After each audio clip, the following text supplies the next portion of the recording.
He's always trying to break you down, to make you sad, to let you in the darkness from the very beginning, when he declared his enmity to mankind.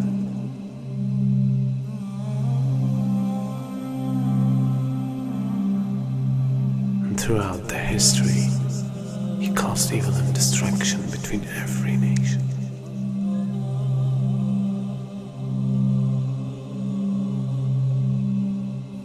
And today, he became much powerful than any time else.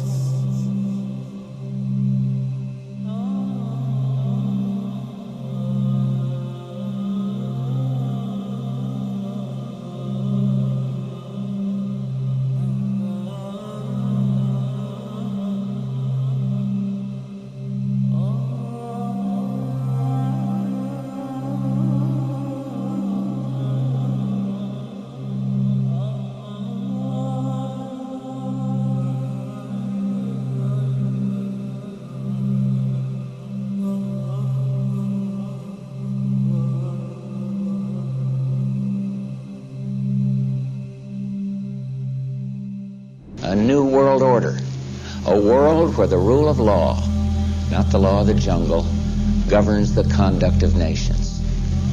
When we are successful, and we will be, we have a real chance at this new world order, an order in which a credible United Nations can use its peacekeeping role to fulfill the promise and vision of the UN's founders. We begin to see the climax of a major change in society, the climax of a new world order. And we begin to see a type of integration between information technology and trade. We begin to see the economy, politics, culture, and ideology being transported simultaneously from nation to nation. And with this technology, with the ability to transport ideas, the very value systems of people, the way that they eat, what they enjoy to do, how they enjoy recreation, their racial concepts, their culture, their ideology being transported all around the world, a type of globalization. And with this boom in the information technology, and with this major event that takes place, now it comes to a culmination and it starts to reach a high point. And so the innocent people, we look at this and we say, what is going on? What is happening to the world that had so many different varying views, different nations, different ways of approaching things that can complement each other? Now we see politics is stripped of real power, that the economy governs all social exchange. We see that the states serve the financial power structures, that the real power is no longer in the hands of the generals, but the real power now switching to the hands of the people who run the economy, to the banking systems. And then we see that politicians play the role of public relations officers only to control the masses, either by lulling them to sleep or by terrorizing them. And then we see that the masses of the people become helplessly preoccupied. Their lives are now bombarded with a series of cultural events. And these cultural events start to become the most important things in their lives. The World Cup, the Major League Series, the rugby, the cricket, the hockey, the tennis. Whatever the sport may be, we see whole nations coming behind sports. And the national heroes become sporting people. Even in Saudi Arabia, even in our own Muslim countries, the national heroes are now the soccer players. Who kicks the little ball inside of a net? He becomes the hero of the nation when people are dying on the ground. But yet we become preoccupied with this. And it becomes a type of indoctrination happening to us. And with the use of powerful music playing on our emotions, with videos now being taken to the furthest extremes in the planet, people's thinking processes are changing.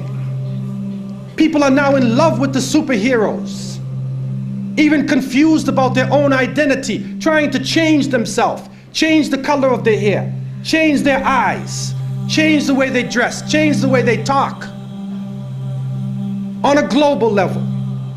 And then we see drug addiction reaching a point that humanity has never seen before. And after traveling to over 36 countries, looking at the Muslims and being with them, I have found that in all of the communities that the young people are being confused with drugs. It is pouring into our countries.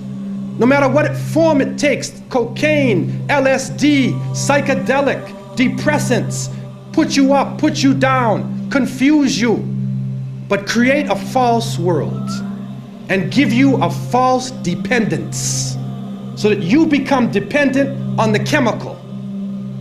You forget about Allah. Your God becomes the pusher. Your God becomes the chemical. And so creating this dependency amongst the masses of the people.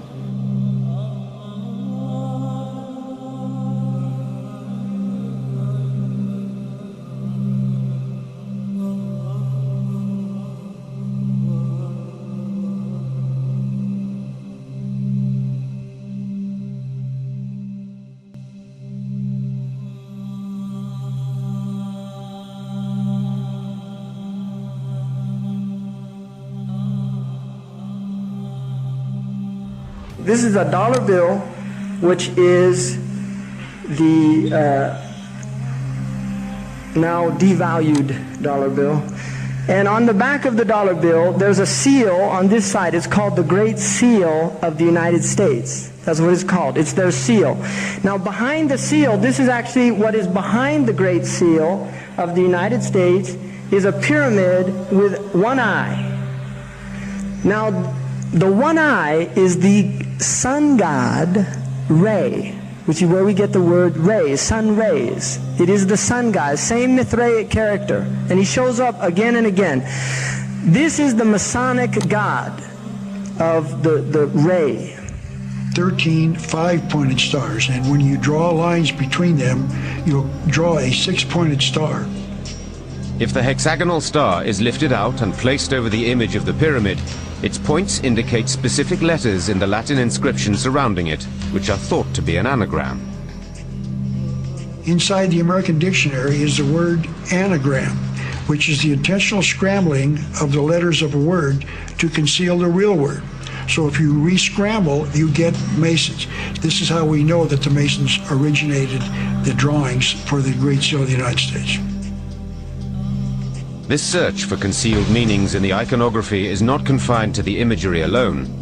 It is claimed that the number 13, the most ominous number in Western tradition, is hidden throughout the symbols on the $1 bill.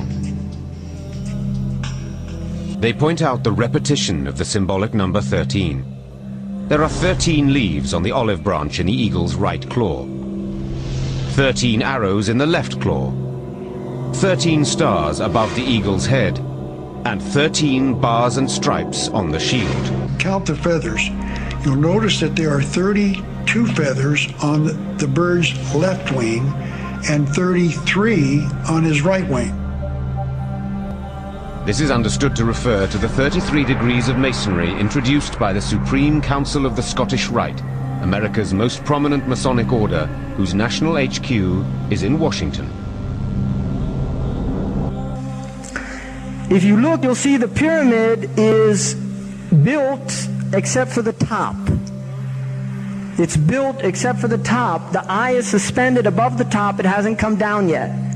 Because they believe until they finished the Masonic project, which is the what they say on the bottom, Novus Ordo Seclorum, and then Annueta Cheptis, he is pleased with our project. In other words, the God they believe in is pleased with our project. What is the project? This is the question. What is the project that this God is pleased with? The project is literally the secularization of the world. To completely strip the world from religious beliefs. This is the project, and that is why it is called Novus Ordo Seclorum, a new secular or worldly order.